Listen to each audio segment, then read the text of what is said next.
السلام علیکم ورحمۃ اللہ وبرکاتہ۔ ان الحمد للہ والصلاة والسلام علی رسول اللہ، اما بعد۔ محترم ناظرین کرام اور عزیز طلبہ، مشکات المصابیح کے درس میں آپ کا خیر مقدم ہے۔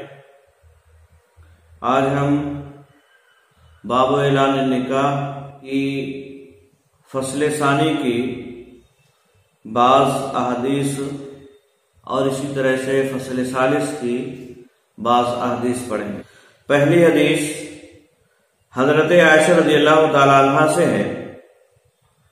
چنانچہ مؤلف بیان فرماتے ہیں، وعن عائشہ رضی اللہ تعالی عنہ قالت كانت عندي جاریۃ من الانصار زوجتها فقال رسول اللہ صلی اللہ علیہ وسلم یا عائشہ الا تغنین فإن هذا الحي من الانصار يحبون الغنى۔ رواہ۔ حضرت عائشہ رضی اللہ تعالی عنہ سے مروی ہے، وہ کہتی ہیں کانت عندی جاریۃ من الانصار، میرے پاس انصار کی ایک لڑکی تھی، یعنی ان کی کفالت میں، ان کے زیر نگرانی انصار کی ایک لڑکی تھی۔ زوجتها، میں نے اس کی شادی کر دی۔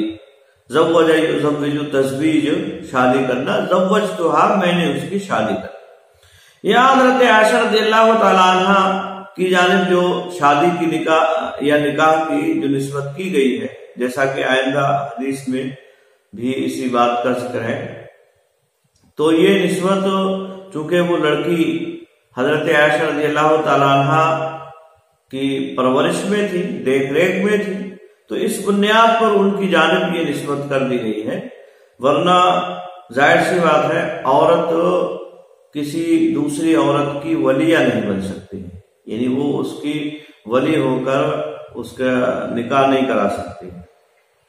آئی بات سمجھ؟ تو یہ حضرت عائشہ کہتے ہیں کہ زوجتها، میں نے اس کی شادی کر دی۔ فقال رسول اللہ صلی اللہ علیہ وسلم، رسول اللہ صلی اللہ علیہ وسلم نے سوال کیا، یعنی اس کی رخصتی ہونے کے بعد، جیسا کہ آگے روایات میں اس بات کی وضاحت موجود ہے۔ کہتے ہیں اللہ کے نبی صلی اللہ علیہ وسلم نے فرمایا یا عائشہ، تو اے عائشہ، الا تغنینا، کہ تم کیوں نہیں بھیجتی، الا کیوں نہیں بھیجتی گانے بجانے والی کو، یعنی جو گائے، جو اشعار پڑھ کر سنائے لوگوں کے درمیان میں، ایسی عورت کو تم کیوں نہیں بھیجتی؟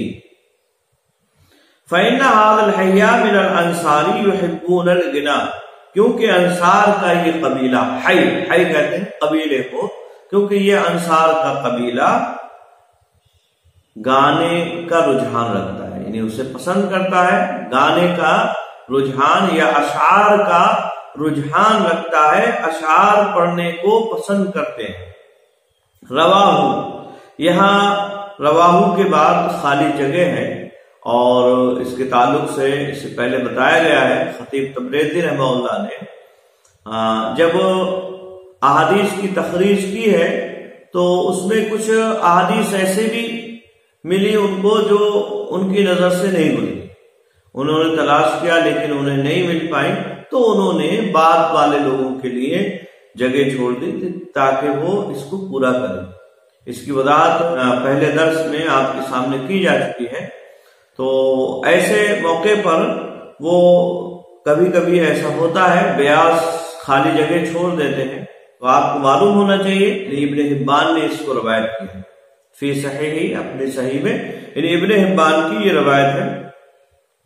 تو اس روایت کی بنیاد پر یہ بات معلوم ہو رہی ہے کہ حضرت عائشہ رضی اللہ تعالی عنہ کو آپ صلی اللہ علیہ وسلم نے فرمایا کہ کیوں تم ایسا نہیں کرتی ہو، یعنی کوئی اشعار پڑھنے والی عورتیں اشعار پڑھ کر جو وہاں سنائے عورتوں کے درمیان میں، تو ایسا کیوں نہیں ہے کہ تم انہیں بھیج دیتی اشعار پڑھنے والی کو، کیونکہ انصار کا یہ قبیلہ اشعار وغیرہ کا رجحان رکھتا ہے، انہیں اشعار وغیرہ پڑھنا یہ پسند ہے۔ تو یہ حدیث بھی اس بات کی دلیل ہے کہ شادی کے موقع پر، نکاح کے موقع پر یا رخصتی وغیرہ کے موقع پر اشعار وغیرہ پڑھنا یہ مسنون ہے۔ اللہ کے نبی صلی اللہ علیہ وسلم کی حدیث سے یہ ثابت ہے۔ اسی طرح سے دوسری حدیث عن ابن عباس رضی اللہ تعالی عنہما قال انکحت عائشۃ ذات قرابۃ لها من الانصار فجاء رسول اللہ صلی اللہ علیہ وسلم فقال اهدیتم الفتاة قالوا نعم قال ارسلتم معها من قالت لا فقال رسول اللہ صلی اللہ علیہ وسلم ان الانصار قوم فیہم غدر فلو بعثتم معها من يقول اتیناکم اتیناکم فحیانا وحیاکم رواہ ابن ماجہ۔ حضرت عبداللہ ابن عباس رضی اللہ تعالی عنہما سے مروی ہے، وہ کہتے ہیں انکحت عائشہ، حضرت عائشہ رضی اللہ تعالی عنہ نے نکاح کرایا۔ نکاح کرایا کا مطلب یہی ہے جیسا کہ اس سے پہلے بتلایا گیا، یعنی اس کے ساز و سامان یا جو لڑکی کو دیا جانے والا تھوڑا موڑا اس کا سامان ہوتا ہے، ان ساری چیزوں کا انتظام حضرت عائشہ رضی اللہ تعالی عنہ نے کیا، کیونکہ وہ ان کی کفالت میں تھی، اس لیے اس کی نسبت حضرت عائشہ رضی اللہ تعالی عنہ کی جانب کی جا رہی ہے۔ ایسا نہیں ہے کہ وہ ولی بن کر اس کا نکاح کرا رہی۔ آئی بات سننے؟ تو حضرت عائشہ رضی اللہ تعالی عنہ نے نکاح کیا ذات قرابۃ لہا من الانصار، اپنی ایک قریبی کا، ذات قرابت قریبی کا، لہا اپنی، یعنی اپنی ایک قریبی کا نکاح کیا حضرت عائشہ رضی اللہ تعالی عنہ نے من الانصار، جو انصار قبیلے سے تھی، یعنی انصار سے تھی، جو مدینہ کی رہنے والیوں میں سے تھی۔ فجاء رسول اللہ صلی اللہ علیہ وسلم، تو اللہ کے رسول صلی اللہ علیہ وسلم آئے۔ فقالا، تو آپ نے پوچھا اہدیتم الفتاة، یہاں حمزہ استفہام اس سے پہلے محذوف ہے، اہدیتم الفتاة، کیا تم نے رخصت کر دیا؟ اہدیتم مطلب رخصت کرنے مراد ہے یہاں۔ اہدیتم الفتاة، کیا تم نے لڑکی کو رخصت کر دیا؟ فتاة مطلب لڑکی، کیا تم نے لڑکی کو رخصت کر دیا؟ قالوا نعم، تو لوگوں نے جو وہاں موجود تھے جن سے آپ صلی اللہ علیہ وسلم نے سوال کیا تھا، انہوں نے کہا کہ نعم، ہاں ہم نے اس سے رخصت کر دیا، یعنی جو اس کے گھر والے اولیاء وغیرہ تھے، تو ان سے جو ہے پوچھا آپ صلی اللہ علیہ وسلم نے اہدیتم الفتاة، کیا تم نے لڑکی کو رخصت کر دیا؟ قالوا نعم، تو انہوں نے کہا کہ ہاں اللہ کے نبی صلی اللہ علیہ وسلم ہم نے رخصت کر دیا۔ قال، آپ نے فرمایا ارسلتم معها من تغنی، آپ نے فرمایا ارسلتم، اے ارسلتم، یہاں بھی حمزہ استفہام محذوف ہے، یعنی سوال ہے کیا تم نے اس کے ساتھ بھیجا؟ ارسلتم، تم نے بھیجا، کیا تم نے اس کے ساتھ بھیجا؟ من تغنی، جو گاتا، غنا یغنی باب تفعیل سے اس کا معنی ہوتا ہے گانا، اشعار وغیرہ کا پڑھنا، جو اس کے ساتھ اشعار پڑھتا۔ من تغنی باب تفعیل سے اگر اسے پڑھیں گے تو من تغنی سے پڑھا جائے گا، مطلب کیا ہے؟ یعنی جو اس کے ساتھ اشعار پڑھتی، کیا تم نے بھیجا جو اس کے ساتھ اشعار پڑھتی؟ قالت لا، تو حضرت عائشہ رضی اللہ تعالی عنہ نے کہا نہیں، کیونکہ یہ بھیجی جانے والی عورت تھی اور اس کا انتظام عورتوں کو ہی کرنا تھا، تو یہ حضرت عائشہ رضی اللہ تعالی عنہ یا اس وقت موجود جو عورتیں ان سے یہ سوال ہوا۔ حضرت عائشہ رضی اللہ تعالی عنہ نے اس کا جواب دیا کہ نہیں، اے اللہ کے نبی صلی اللہ علیہ وسلم ہم نے ایسا نہیں کیا ہے، یعنی اس کے ساتھ کوئی اشعار پڑھنے والی عورت ہم نے نہیں بھیجی ہے۔ فقال رسول اللہ صلی اللہ علیہ وسلم، تو اللہ کے رسول صلی اللہ علیہ وسلم نے ارشاد فرمایا ان الانصار قوم فیہم غزل، کہ انصار ایسا قبیلہ ہے جس میں غزل، غا اور زا دونوں پر فتح ہے، اور اس کا معنی ہوتا ہے میل الی الغنا، میل الی الغنا، یعنی اشعار وغیرہ کی طرف مائل ہیں یہ لوگ، اشعار وغیرہ کی طرف یہ لوگ مائل ہیں، یعنی اشعار انہیں پسند ہیں۔ انصار ایسے قوم اور قبیلہ ہے جنہیں اشعار وغیرہ پڑھنا یہ پسند ہے۔ فلو بعثتم، اس کے بعد اللہ کے نبی صلی اللہ علیہ وسلم نے فرمایا فلو بعثتم، اگر تم بھیج دیتے، فلو بعثتم اگر تم بھیج دیتے، معاہا اس کے ساتھ من یقول جو کہتا، یعنی اگر تم اس کے ساتھ بھیج دیتے جو کہتا، کیا کہتا؟ اتیناکم اتیناکم، کہ ہم تمہارے پاس آئے ہیں، ہم تمہارے پاس آئے ہیں، فحیانا وحیاکم، بس ہمارے اوپر اور تمہارے اوپر اللہ رب العالمین کی سلامتی نازل ہو۔ یہ کلمات جو اس موقع پر پڑھے جاتے ہیں وہ پڑھتی، وہ کہتی جسے تم بھیجتے، کیوں نہیں تم نے ایسا کیا؟ بہرحال یہ حدیث بھی اس بات کی دلیل ہے کہ رخصت وغیرہ کے موقع پر یا شادی وغیرہ کے موقع پر اشعار کا پڑھنا جائز ہے، اشعار کا پڑھنا جائز ہے، لیکن اشعار یہ کیسے ہونا چاہیے؟ ایسے ہوں جس میں کوئی فحش کلامی نہ ہو، برے یا گندے الفاظ وغیرہ کا استعمال نہ کیا جائے، بے حیائی پر دلالت کرنے والے نہ ہوں، اور اسی طرح سے بدعقیدگی پر دلالت کرنے والے نہ ہوں، جیسا کہ شروع ہی میں اللہ کے نبی صلی اللہ علیہ وسلم کے سامنے بعض اشعار پڑھے گئے تو آپ صلی اللہ علیہ وسلم نے ان سے منع فرما دیا کہ شروع ہی میں اس کتاب، اس باب کے شروع ہی میں اس بات کی وضاحت سے پہلے کی جا چکی ہے۔ تو اشعار ایسے ہوں جس میں کوئی بدعقیدگی نہ ہو یا اسی طرح سے فحش گوئی وغیرہ نہ ہو تو ان کا پڑھنا یہ جائز اور درست ہے شادی کے موقع پر۔ یہ حدیث یا اس سے پہلے جو احادیث بیان کی گئی اس بات کی دلیل ہے، اس بات کی دلیل ہے۔ تو یہ حدیث ابن ماجہ کی۔ اس کے بعد کہتے ہیں وان سمرہ رضی اللہ تعالی عنہ ان رسول اللہ صلی اللہ علیہ وسلم قال ایما امرأۃ زوجها ولیان فهي للأول منهما ومن باع بيعا من رجلين فهو للأول منهما، رواہ الترمذی وابو داؤد والنسائی والدارمی۔ حضرت سمرہ رضی اللہ تعالی عنہ سے مروی ہے، وہ کہتے ہیں کہ آپ صلی اللہ علیہ وسلم نے ارشاد فرمایا ایما امرأۃ، کوئی بھی عورت، ایما امرأۃ کوئی بھی عورت، زوجہا ولیان جس کا نکاح دو ولیوں نے کیا، جس کا نکاح دو ولیوں نے کیا، فہی للأول منہما، تو وہ عورت ان میں سے پہلے ولی کے لیے۔ یاد رہے دو ولی سے مراد وہ اولیاء ہیں جو درجے میں مساوی برابر ہیں، اور جو ولی اقرب ہے، مان لیجیے والد ہے، تو والد کی موجودگی میں دوسرے اولیاء کو حق نہیں پہنچتا ہے کہ وہ لڑکی کا نکاح کریں، الا یہ کہ ولی اقرب یعنی والد کی اجازت ہو، ولی اقرب یعنی والد کی اجازت ہو تو ایک الگ مسئلہ ہے۔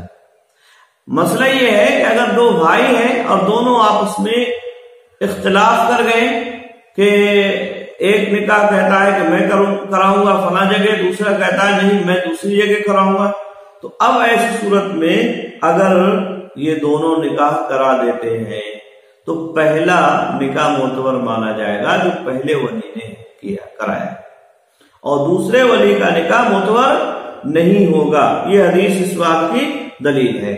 ومن باع بیعا، اور اسی طرح سے آپ نے فرمایا کہ اور جس نے کوئی چیز بیچی، من رجلین دو آدمیوں سے، فہو للأول منہما، تو ان دونوں میں سے پہلے کے لیے وہ چیز ہوگی، یعنی وہ چیز جو ہے ان میں سے پہلے کے لیے ہوگی۔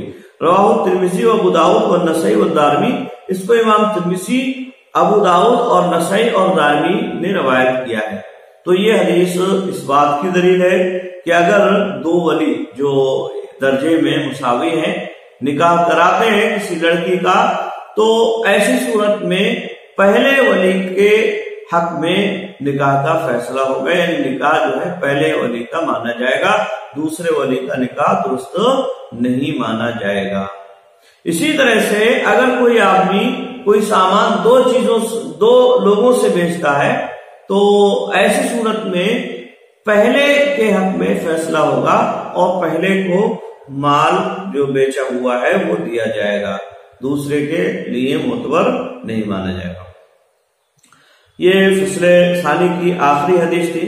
الفصل الثالث، اب یہ تیسری فصل ہے. عن ابن مسعود رضی اللہ تعالیٰ عنہ قال كنا نغزو مع رسول اللہ صلی اللہ علیہ وسلم ليس معنا نساء فقلنا الا نختصي فنهانا عن ذلك ثم رخص لنا ان نستمتع فكان احدنا ينكح المرأة بالثوب الى اجل ثم قرأ عبد الله يا أيها الذين آمنوا لا تحرموا طيبات ما أحل الله لكم متفق علیہ. حضرت عبداللہ ابن مسعود رضی اللہ تعالیٰ عنہ سے مروی ہے، وہ کہتے ہیں کنا نغزو مع رسول اللہ صلی اللہ علیہ وسلم، ہم غزوہ کرتے تھے رسول اللہ صلی اللہ علیہ وسلم کے ساتھ. غزوہ کرتے تھے یعنی جہاد، کافروں سے جو مسلمانوں سے لڑ رہے تھے، ان پر ظلم اور زیادتیاں کر رہے تھے، ان کے خلاف ہم غزوہ کرتے تھے یعنی جہاد کرتے تھے. لیس معنا نساء، ہمارے ساتھ عورتیں نہیں ہوا کرتی تھی. لیس معنا نساء، ہمارے پاس عورتیں نہیں ہوا کرتی تھی.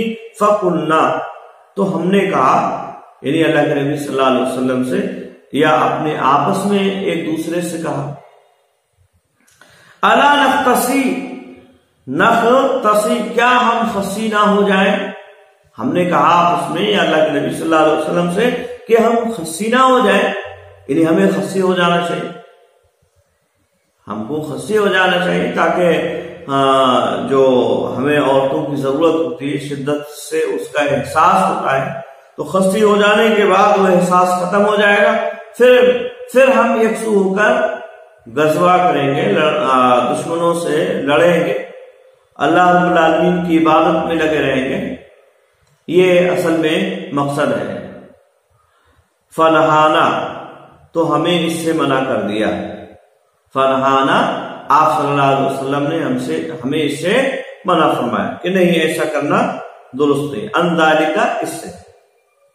ثم رخص لنا، پھر ہمیں رخصت دی آپ صلی اللہ علیہ وسلم نے، پھر ہمیں آپ صلی اللہ علیہ وسلم نے رخصت دی.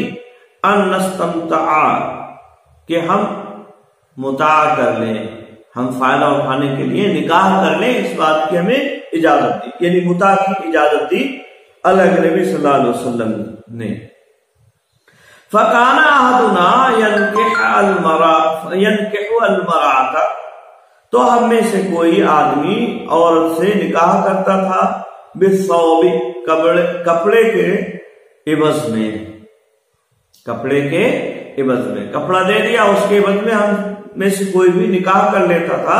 الی اجل، ایک مدت تک، الی اجل مسمى، یعنی ایک مدت تک یہ نکاح ہوتا تھا. ثم قرأ، پھر انہوں نے آیت کریمہ تلاوت فرمائی. ثم قرأ عبداللہ، پھر عبداللہ، حضرت عبداللہ ابن مسعود رضی اللہ تعالیٰ عنہ نے آیت کریمہ تلاوت فرمائی. کیا آیت کریمہ ہے؟ یا ایھا الذین آمنوا لا تحرموا طیبات ما احل اللہ لکم، کیا اے ایمان والو تم حرام نہ کرو پاکیزہ چیزوں، تم حرام نہ کرو پاکیزہ چیزوں کو جن کو اللہ نے تمہارے لیے حلال کیا ہے، جن کو اللہ رب العالمین نے تمہارے لیے حلال کیا ہے، اس کو تم حرام نہ کرو. اس کو امام بخاری، امام مسلم دونوں نے روایت کیا ہے. بظاہر اس حدیث سے یہ بات معلوم ہو رہی ہے کہ عبداللہ ابن مسعود رضی اللہ تعالیٰ عنہ متاع کے جواز کے قائل تھے، متاع جائز ہے اس بات کے قائل تھے، اور یہ آیت کریمہ انہوں نے اپنے استدلال میں پیش فرمائی. یہ آیت کریمہ انہوں نے اپنے استدلال میں پیش فرمائی. اس سے پہلے متاع کے تعلق سے بات بیان کی جا چکی ہے. متاع حرام ہے، اس کی حلت اور حرمت 2 دفعہ ہوئی. عبداللہ ابن مسعود رضی اللہ تعالیٰ عنہ کو ممکن ہے بعد کی جو حلت ہے وہ پہنچ نہیں پائی ہو، جو ابو طلحہ رضی اللہ تعالیٰ عنہ کے ذریعے سے اعلان ہوا خیبر میں یا اسی طرح سے اور دوسرے اوتاس کے موقع پر. تو ممکن ہے اللہ کے نبی صلی اللہ علیہ وسلم کا یہ فرمان عبداللہ ابن مسعود رضی اللہ تعالیٰ عنہ تک نہیں پہنچ پایا، اور اس کی وجہ سے وہ متاع کے جواز کے قائل رہے، لیکن بعد میں جب انہیں اللہ کے نبی صلی اللہ علیہ وسلم کی احادیث پہنچی اور یہ بتلایا گیا کہ یہ حرام ہے تو انہوں نے رجوع کر لیا، جیسا کہ عبداللہ ابن عباس رضی اللہ تعالیٰ عنہما سے بھی یہ ثابت ہے کہ انہوں نے رجوع کر لیا تھا۔ تو علماء اہل سنت والجماعت کا اس پر تقریباً اتفاق ہے کہ متاع حرام ہے اور یہ جائز اور درست نہیں۔ البتہ شیعہ حضرات عبداللہ ابن عباس رضی اللہ تعالیٰ عنہما کے قول کے بجائے جواز کے قائل، لیکن حیرت کی بات یہ ہے کہ شیعہ حضرات عبداللہ ابن عباس رضی اللہ تعالیٰ عنہ کے قول کو تو لیتے ہیں، لیکن حضرت علی رضی اللہ تعالیٰ عنہ کے قول کو انہوں نے چھوڑ دیا، جو مسلم وغیرہ میں مروی ہے۔ اس سے پہلے روایت گزر چکی ہے کہ نہا عن متاعۃ النساء، اللہ کے نبی صلی اللہ علیہ وسلم نے عورتوں سے متاع کرنے سے منع فرمایا خیبر کے موقع پر، یا گھریلو گدھے کا گوشت کھانے سے منع فرمایا اللہ کے نبی صلی اللہ علیہ وسلم۔ یہ روایت حضرت علی کی اس سے پہلے گزر چکی ہے۔ تو تعجب کی بات یہ ہے کہ عبداللہ ابن عباس رضی اللہ تعالیٰ عنہ کا قول تو یہ لے رہے ہیں، لیکن حضرت علی رضی اللہ تعالیٰ عنہ کا قول انہوں نے چھوڑ دیا ہے، حالانکہ دعویٰ حضرت علی رضی اللہ تعالیٰ عنہ کے معصوم ہونے کا ہے، امام ہونے کا ہے، اور ان کے جو ہے مقام و مرتبے میں غلو کا ہے، لیکن ان کی بات کو رد کر کے ایک دوسرے صحابی کی بات کو لیا جا رہا ہے۔ یہ حیرت کی بات ہے۔ بہرحال متاع حرام ہے، جائز اور درست نہیں۔ اس کے بعد عبداللہ ابن عباس رضی اللہ تعالیٰ عنہ کی فصل ثالث کی دوسری حدیث ہے، کہتے ہیں وعن ابن عباس رضی اللہ تعالیٰ عنہ قال انما كانت المتعة في اول الاسلام۔ حضرت عبداللہ ابن عباس رضی اللہ تعالیٰ عنہ بیان فرماتے ہیں انما كانت المتعة في اول الاسلام، کہ متعہ شروع اسلام میں تھا، یعنی عبداللہ ابن عباس فرماتے ہیں کہ متعہ جو ہے یہ شروع اسلام میں تھا، یعنی اس کا جواز تھا، یہ جائز تھا، جیسا کہ اس سے پہلے روایتوں میں بیان کیا گیا۔ کان الرجل یقدم البلدۃ لیس لہ بہا معرفہ، کہ آدمی کسی شہر میں کسی جگہ جاتا تھا، لیس لہ بہا معرفہ، جہاں اس کی کوئی پہچان نہیں تھی، معرفہ کوئی پہچان نہیں ہوا کرتی تھی، جہاں اس کی کوئی پہچان نہیں ہوتی تھی، فیزوج المرأۃ بقدر ما یرا، تو وہ عورت سے نکاح کر لیتا تھا، فیزوج المرأۃ، وہ شادی کر لیتا عورت سے، بقدر ما یرا، بقدر اے بمدت، مدت تک کے لیے، ما یرا جتنا وہ خیال کرتا، یرا یظن کے معنی میں ہوگا، یعنی جتنا وہ خیال کرتا کہ میں اتنا دن رکوں گا، اتنی مدت تک کے لیے وہ نکاح کر لیا کرتا تھا، شادی کر لیتا تھا۔ انہ یقیم، کہ وہ رکے گا، فتحفظ لہ متاعہ، بس وہ عورت اس کے سامان کی حفاظت کرتی تھی، وتصلح لہ شیئہ، اور اس کے لیے کھانا وغیرہ بنایا کرتی تھی، وہ تسلح تیار کرتی تھی اس کے لیے، شیئہ اس کے کھانے، شیئہ یعنی کھانے وغیرہ اس کا تیار کرتی تھی۔ حتی اذا نزلت الآیۃ الا علی ازواجہم او ما ملکت ایمانہم، یہاں تک کہ یہ آیت کریمہ نازل ہوئی۔ یعنی عبداللہ ابن عباس رضی اللہ تعالیٰ عنہ بیان فرماتے ہیں کہ یہ اسی طرح سے رہا، یعنی جواز اس کا رہا، یہاں تک کہ آیت کریمہ نازل ہوئی۔ کون سی آیت کریمہ؟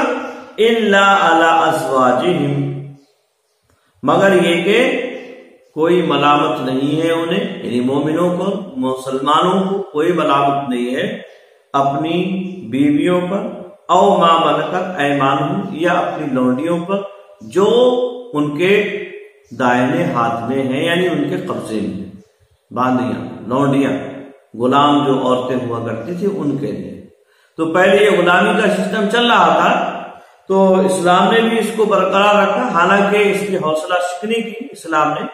تو یہاں دو عورتوں سے ہم بستری یا تنہائی کی جو اجازت دی گئی، وہ ایک تو بیوی اور اسی طرح سے لوڈی۔ قال ابن عباس رضی اللہ تعالیٰ عنہ، عبداللہ ابن عباس رضی اللہ تعالیٰ عنہ بیان فرماتے ہیں، فَكُلُّ فَرْجٍ سِوَاهُمَا فَهُوَ حَرَامٌ، ان دونوں کے علاوہ جو بھی شرمگاہ ہے وہ حرام ہے، جائز اور درست نہیں۔ یعنی بیوی یا اسی طرح سے باندھی یا لونڈی جسے کہتے ہیں، تو انہی کی شرمگاہ یہ جائز اور درست ہے ایک آدمی کے لیے، اور ان کے علاوہ کوئی بھی عورت حلال نہیں ہے، کوئی دوسری عورت حلال نہیں ہے۔ آئی بات سمجھ؟ تو یہ حدیث عبداللہ ابن عباس رضی اللہ تعالیٰ عنہما کی اس بات پر دلالت کر رہی ہے کہ وہ بھی متاع کے حرام ہونے کے قائل ہے، کیونکہ ظاہر سی بات ہے متاع اس میں داخل نہیں، متاع اس میں داخل نہیں، نہ تو وہ بیوی ہوتی ہے اور نہ ہی اسی طرح سے وہ لونڈی ہوتی ہے، اور متاع کے ذریعے سے جو اولاد پیدا ہوگی اس میں کسی بھی طرح کا کوئی توارث یعنی وراثت وغیرہ بھی نہیں چلتی۔ تو متاع یہ حدیث بھی اس بات کی دلیل ہے عبداللہ ابن عباس رضی اللہ تعالیٰ عنہ کی کہ متاع حرام ہے، یہ حدیث بھی اس بات کی دلیل ہے۔ وعن عامر بن سعد رضی اللہ تعالیٰ عنہ قال دخلت على قرظة بن كعب وابي مسعود الانصاري رضی اللہ تعالیٰ عنہ في عرس وإذا جوار يغنين فقلت اے صاحبي رسول الله صلی اللہ علیہ وسلم وأهل بدر يفعل هذا عندكم فقال اجلس إن شئت فاسمع معنا وإن شئت فاذهب فإنه قد رخص لنا فی اللہب عند العرس، رواہ النسائی۔ حضرت عامر ابن سعد رضی اللہ تعالیٰ عنہ سے مروی ہے، وہ کہتے ہیں دخلت علی قرظة بن کعب، کہ میں قرظہ بن کعب اور ابو مسعود الانصاری رضی اللہ تعالیٰ عنہ کے پاس آیا۔ دخلت علی کا مطلب یہ پاس آنا، یعنی ان کے موجودگی میں وہاں داخل ہونا۔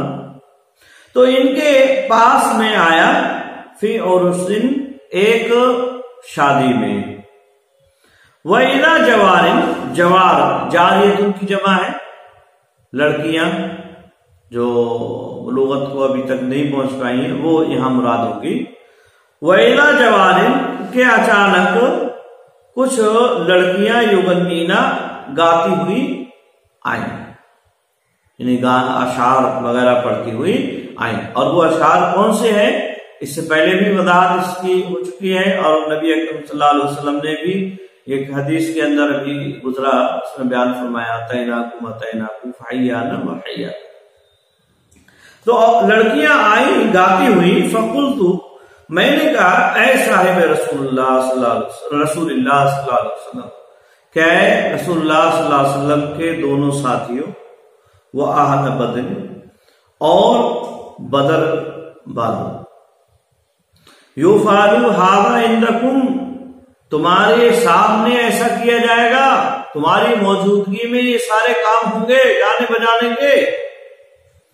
فقالا تو ان دونوں نے کہا، یعنی حضرت قرظہ بن کعب رضی اللہ تعالیٰ عنہ اور ابو مسعود الانصاری رضی اللہ تعالیٰ عنہ دونوں نے کہا اجلس ان شئت، بیٹھو اگر تم چاہتے ہو، یعنی تمہیں اگر رغبت ہے تو تم بھی بیٹھ جاؤ، فاسمع اور سنو، اور اسے سنو، معنا ہمارے ساتھ، وَإِن شِئْتَ اور اگر تم چاہتے ہو، فَاذْهَبْ تو تم جاؤ، فَإِنَّهُ قَدْ رُخِّصَ لَنَا کیونکہ بے شک ہمارے لیے رخصت دی گئی ہے، یعنی اللہ کے نبی صلی اللہ علیہ وسلم کی جانب سے، فِي اللَّهْبِ عِندَ الْعُرْسِ شادی کے موقع پر کھیل کود کی، شادی کے موقع پر اس طرح کی اشعار وغیرہ پڑھنے یا دف وغیرہ بجانے کی ہمیں رخصت دی گئی ہے۔